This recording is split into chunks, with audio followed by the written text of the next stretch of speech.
Hello, my name is Chief and Christian. So I've seen a number of comments concerning the conversation around legislative governance in Nigeria, and I'm making this video to perhaps add my voice and then also perhaps to contribute to the body of knowledge around the conversation. So I've heard people who are talking about our lawmakers having a part-time job. I've seen comments telling them to go find something doing, and then they have part-time sittings and all of those things. And I think I understand the sentiments. I understand the sentiment behind that kind of idea, but then it's not going to work for Nigeria, and that recommendation is not going to stand. Why is it not so? Mainly because that the economies or the countries that these comments are copied from are places, for instance, in the EU, where their great-grandfathers have done the hardcore of the work to set the template for the society. And now what their lawmakers can do now is to begin to patch it up at the seams. For Nigeria and many African countries, we have years and years of legislative work to do before we come near shaping the kind of society that works for everyone. And so therefore we need lawmakers, not just lawmakers, but super smart lawmakers, people who are dedicated, who will give it their all, to work not just a few times a week, but if possible 9 times a week for an extended period of time before we can get near the kind of laws we need to have in this country.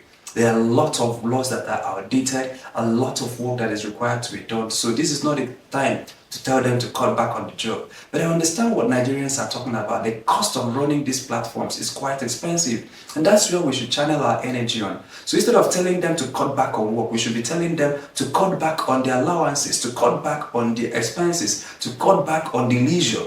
For instance, there is no need buying them the kind of vehicles we buy them. Even if they need official vehicles, we get them official vehicles that can do the job, and not super luxurious vehicles as they buy often for themselves. So in terms of staff too, I've had people who are telling them to cut down on the number of staff. No, you need more, not less, right? Myself as a political analyst, I know the number of staff I need to be able to write the kind of public policy proposals we do.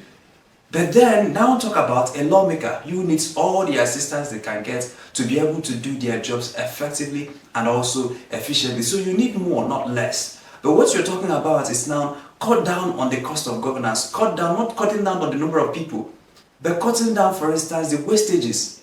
If we need official cars, must they be SUVs? Must they be super luxurious SUVs?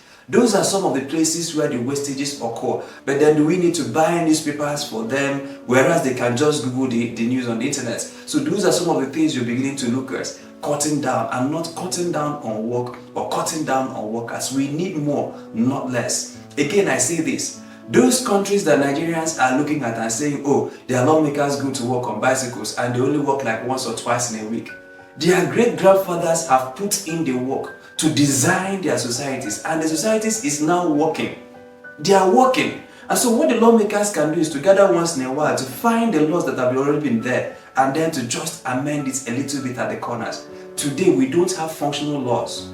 We don't have functional institutions. So it is men that will build it. And those men, for instance, are in the platform of the National Assembly. Although today, the National Assembly is not populated with men and women who know what it takes to give Nigeria the kind of laws we need.